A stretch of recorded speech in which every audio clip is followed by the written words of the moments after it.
Alisin na natin. Mahirap man ang buhay, ating matitiis.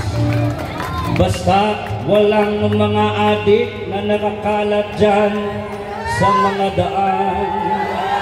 Mapayapa ang ating bayan nung si Digong ang Pangulo. Gitara ko hindi na ano eh. Ngayon ay isang tigre na siya na ang namumuno.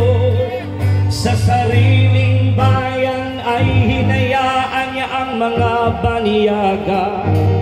Hinayaan ng tigre na tayong lahat ay mapahiya. Paklir nga ng aking gitara kasi wireless to eh, napuputol-putol. Ayan, ayan. High-tech sana, made in China to eh. Ayan na, medyo okay na. Ngayon ang tamang oras upang tayo'y magkaisa, upang labanan ng mga pang-aaping ginagawa nila.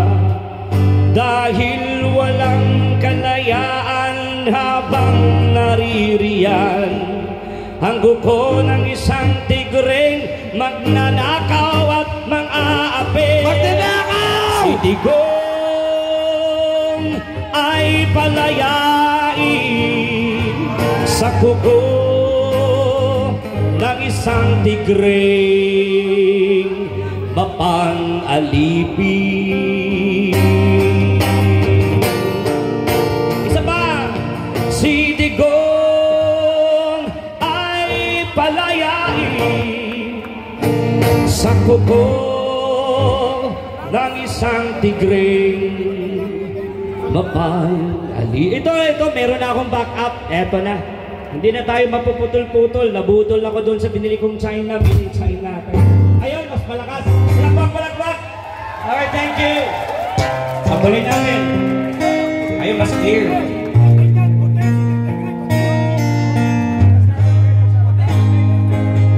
Okay, wag away yung mga plan natin. Paunin natin flashlight ng mga cellphone.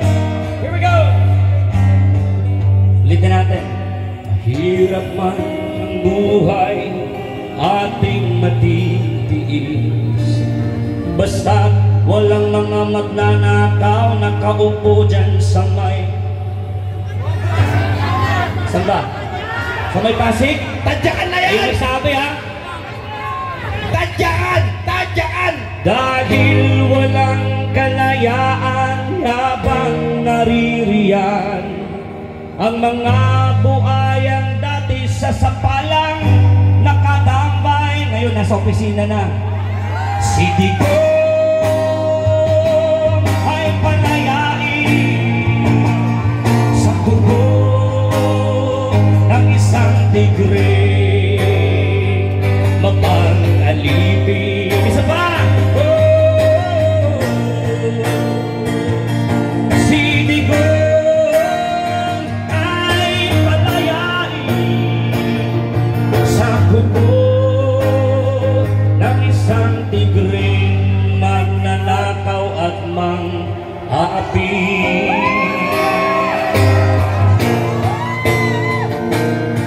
Bring Tatay Digong home! Bring him home!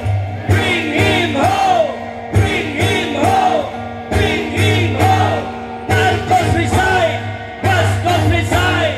Marcos resign! Marcos bangat! Marcos bangat! Kalma na kayo, kalma. Mula, nanonood ako dito sa Hague. Ang dami palang bumitiw na sa kay Marcos. Kalma lang kayo. Birthday ko ngayon, ayaw ko ng gulo. Kaya, ito lang ang sabihin ko sa inyo. Antayin ninyo ako pag uwi ko. Lahat ng mga abogado, magkudita tayo.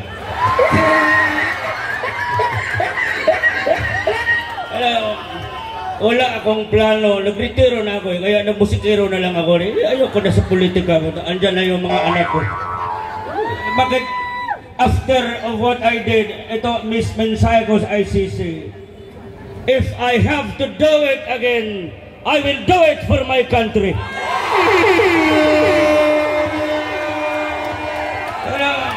ito mga putang ina itong ICC. What is the difference of USA bombing Iraq, putang killing children in hospitals? Bakit? Duterte! Duterte! Ito, tayong maliit lang tayong bansa dito. Bakit ang pakailan meron ng mga yawa nito? Oh my God! During my term, they have attempted many times to pin me down. It was during my term. I never allowed any single Filipino people. I never gave them up to the ICC. But me, Bongbong Marcos, gave me up. Fuck you, Marcos, resign! Marcos, resign! Marcos, resign! Marcos, resign! Marcos, resign! Alam niyo, hindi ako nagsisi na ipinalibing ko ang ama niya sa libingan ng mga bayani. Ito, pag ikaw bang namatay ka, wala na akong hindi kita makilala bang. Maghanap ka na, malakim na property ninyo, doon kayo ilibing sa inyo. Wala ko. Ito, seryoso itong panawagan. I was asked once by my media, sabi nila, if you have somebody to think na may utang na loob, sabi ko si Aimee. Ngayon, panawagan ko sa iyo dahil Aimee, hindi pa uli ang lahat. It's never too late to convince the Filipino people that you are worthy to become a senator again. Ito, makinig ka dahil Aimee dahil. Humiwalay ka na dyan sa alyansa na iyan. Siguraduhin mo, hindi pang ako na-convince eh. I want you to go to Hague and I want you to file the first person in the Senate to file an impeachment against your brother. Why? Marcos, resign! Marcos, resign! Marcos, resign! If tamahimik ka kayong ingay-ingay ninyo eh. Nagsasalita si tatay dito eh. Birthday ko ngayon. Ako ang ano ngayon. Alam mo, kung ikaw ay nag-worry dyan sa 12 na kasama mo, tandaan mo dahil pag last hour, hindi yan buboto sa iyo. Kompetisyon mo yan. Kaming mga Pilipino ang maglagay sa iyo. Kaya hindi pa ko convince, not unless you file an impeachment complaint against the President of the Republic of the America. That's how simple it is. You cannot, hindi, huwag nyo na kaming lukuhin. Hindi na kami mga bobo, marunong lang ako mag-English eh. Kahit hindi ako nakapag-aral doon sa Harvard, wala kami pera, 75 lang grado ko. Wala din naman ako ano. Kaya sabi ko, kayo mga taga Manila, naglakad-lakad ako doon. Sabi ko medyo tahimik naman, alam mo niya mga pulis, mag-rally kami dito. Wala lang mga loko-loko. Pero bago ko mag-uwi ng Mindanao, sigurado yung page ko, may mag-ano naman sa akin, putang ina, kapatayin ka ng, sino magpatay sa akin, putang ina. Andito mga pulis kasama namin. Sir, if you, during my speech, I had once a speech for the PNP, I told them, during my presidency, sabi ko, I will do my best to the war against the drug. Sabi ko, wala akong magawa, kundi I will have to reinforce and make my policemen empowered. Dublihin ko ang sahod ng mga pulis. Nadoble ba yan? Dumoble ba? Ito na nga putang inang, ito na ngayon ang problema ko. Nung nag-umpisa na kami sa war on drugs, joker ako eh. Pag nagsabi akong patayin, hindi man ako nagpatay. Nakita yung ako nagpatay ako. You know, some people, they do interpret my words under very demeaning, very low kind of thinking. You do not know me by Adam. Fuck you. If you cannot cope up with my thinking, ikaw yan eh, hindi ka matalino eh. Pero ito na, sabi ko naman, ang ICC, pinagbintangan ako, nagpatay ako ng mga ano, mag-inihulog ako sa helicopter, wala makakita noon, walang witness. You know, I'm telling you this. In law, in accordance with the law, it's not about what you know. It's about what you can prove in the court. But now they have nothing to prove in the court. The people are here speaking for the truth. Simbang korte. Ito pa pinaka-worst. Ito ng korte dapat Court na yan eh. Saan na ngayon ang mukha ng korte? Saan na ngayon ang kredibilidad ng korte na sila pang bumaliktad? Pwede ba yun? Ay nako. Eh kung hindi pwede yun, dapat hindi naaabutan si Marcos ng election next year eh. Pa-impeach na natin yan. Okay, tanungin ko kayo. Kayo. Isa. Isang case lang ipapile natin. Republic of the Philippines versus one person. Ano ang i-file natin na kaso? Wag ako, baka titirahin ako. Sabihin niyo! Ano? Hindi. As I told you, it's not about what you know, it's about what you can prove in the court. But what we can prove, if we don't have evidence, we have to challenge him. Drug test here! Bakit ayaw niya magpa-drug test? Sabi niya. President Bongbong, anong gawin natin sa mga drug na hindi... Babahala kayo, tuloy-tuloy lang kayo dyan. Basta kami, tuloy-tuloy lang. Baka aabotan din kayo namin.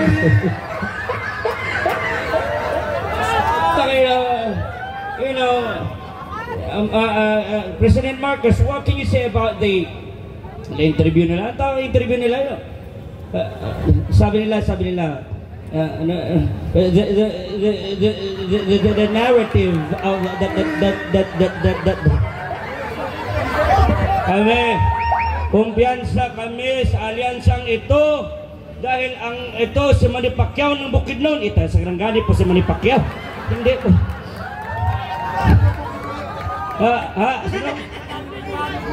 Itong Gobernador Bong Revilla. Ito si Erwin Tulfo, Laking Davao. Ay naku. Gusto niya ng presidente na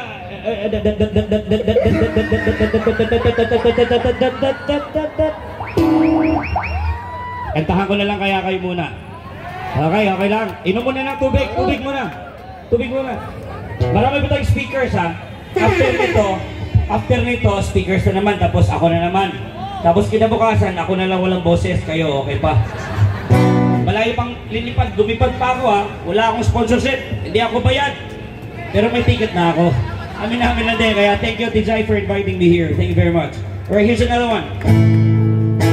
Nayabag ang gitara ko. Marag si Bongbong Marcos po. Hindi.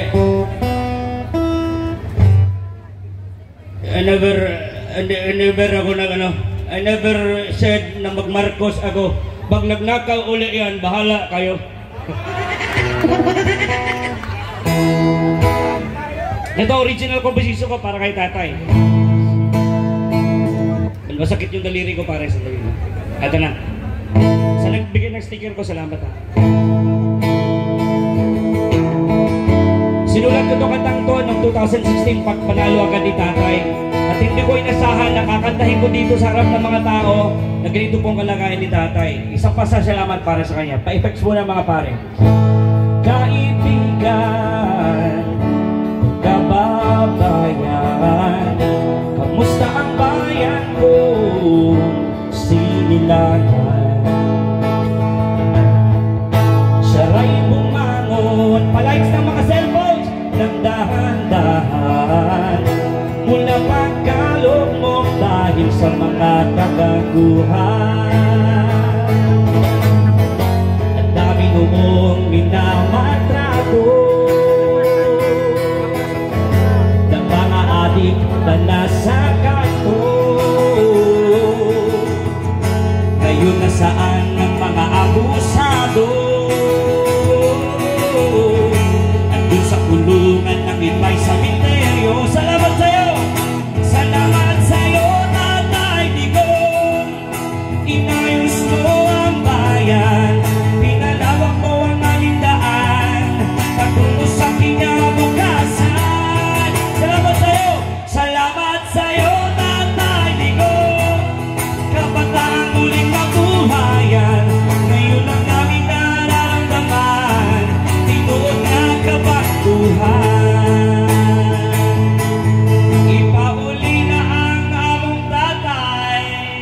Uli na tayo. Isig kang isa kang buhay na bayani. Mabuhay si Tatay Digong.